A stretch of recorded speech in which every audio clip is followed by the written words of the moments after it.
Yo, what's going on, guys? Gentleman here, and today's story time is a little bit of a fucked up one. It's about a time that I worked at a car wash. I no longer work at this car wash. Yeah, I'm not gonna name what car wash it was because I don't want to do any damage to business or anything like that. But all I'll say is this car wash is not gonna leave your car in mint condition. It's gonna break the car. It's not a great car wash either, or the employees don't care enough. And point is, it breaks cars. Don't go there. But I no longer work there, but a couple of my friends do, and I've never actually told any of you this story. So if you're watching this, I hope you enjoy. But here's a bit of a story of something really messed up that happened when I was working there. So I'll hop right into it. That night I was working with 4 people on the closing shift. I will just call them Blinky, Inky, Pinky, and Clyde. Those are the names of the ghosts from Pac-Man, but whatever, I'm gonna use them. So Clyde was the only male that I was working with this night, but he wasn't actually working in the night. He worked an earlier shift and he had gone home already, but he becomes important later on in the story. So remember Clyde. So Pinky was our manager, and she was kind of just doing stuff in the office, and she gave us all sort of cleaning tasks to do. So the one girl, we'll call her Inky, she went off to do her thing, and I was cleaning out the car wash tunnel with this girl who we will call Blinky. I know this is probably going to be really hard to follow with these names, but me and Blinky are just kind of doing our thing there. And what ends up happening is I realize I left a bunch of my stuff in the break room. So I'm like, hey, I'm probably going to forget that because I'm an idiot when we end up leaving and we're getting pretty close to actually closing the place. So do you mind if I go grab my stuff? Like, I'll be right back. And she's like, yeah, sure, no problem. Like, just whatever. I'll keep working here. I'll see you when you get back. She was a pretty chill person. And so I go and I grab my stuff from the break room.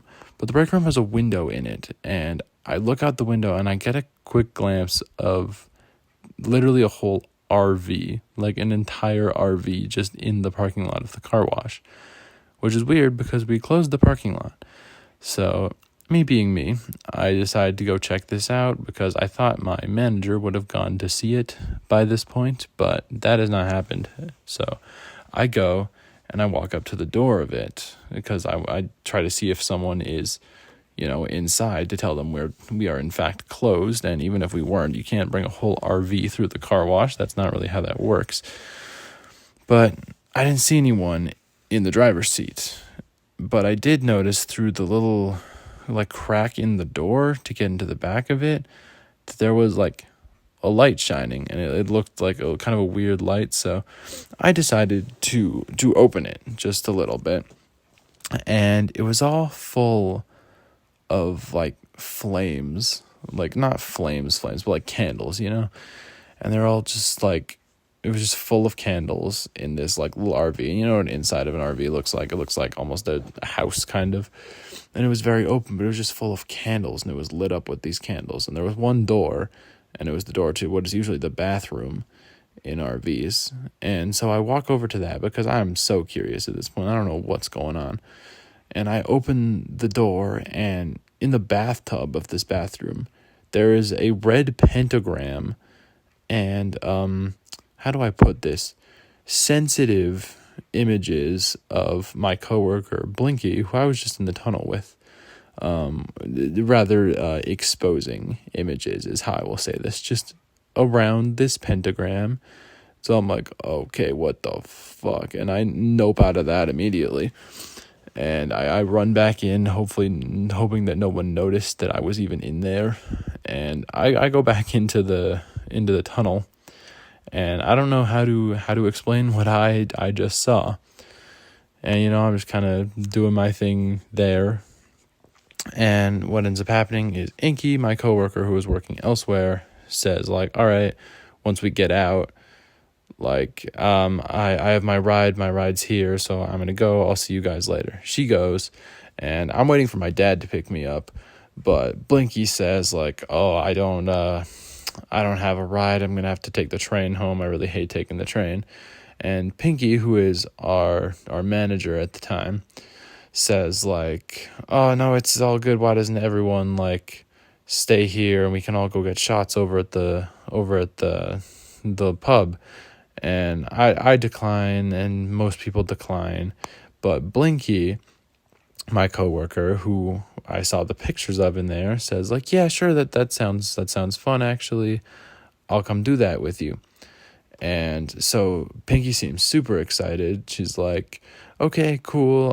You see the RV over there? That's actually Clyde. Like we live together, and that's our car. That's what we use to get around. It's kind of a funny story how we got it, but that's our transportation.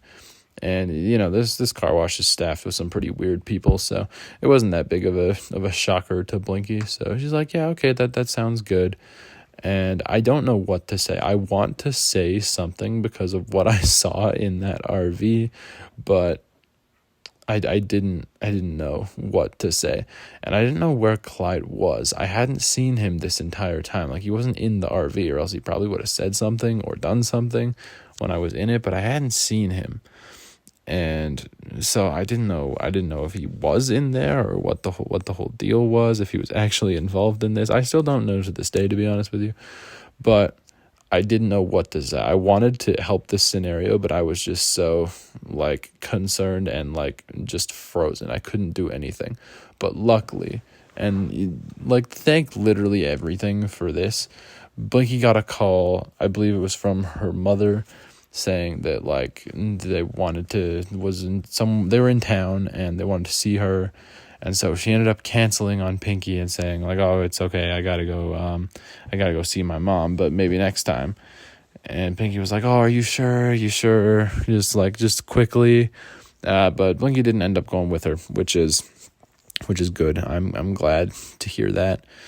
And then around that time, after Blinky took off, I got picked up by my dad, and I did my best to forget all about this. I just kind of went to bed, nothing too crazy. And, that was the experience with the car wash. Like I said, I no longer work there. Pinky, the manager in question, got, I believe, fired for keeping tabs on people, like times and the menial things they were doing. So she got fired for that, and she actually got fired before I stopped working there. I believe Clyde stopped working there after I did, but my friend told me later, and he doesn't know for sure that it was Clyde, but he saw like history in the computer there of like looking up Satanism and stuff. So I don't know what sort of satanic rituals were going on at this car wash, guys. I really don't. But a couple of my friends still work there, so that's cool. Moral of the story: don't do satanic rituals. Don't get into suspicious RVs, and don't go to that car wash because it'll mess up your car. 3 morals to today's story. If any of my friends who work there are watching this, I'm sorry to put down your profession. Nothing against you, just don't like the place and wanted to tell this story. And yeah, that's all I got for you guys today. I'll catch you in the next one. Later.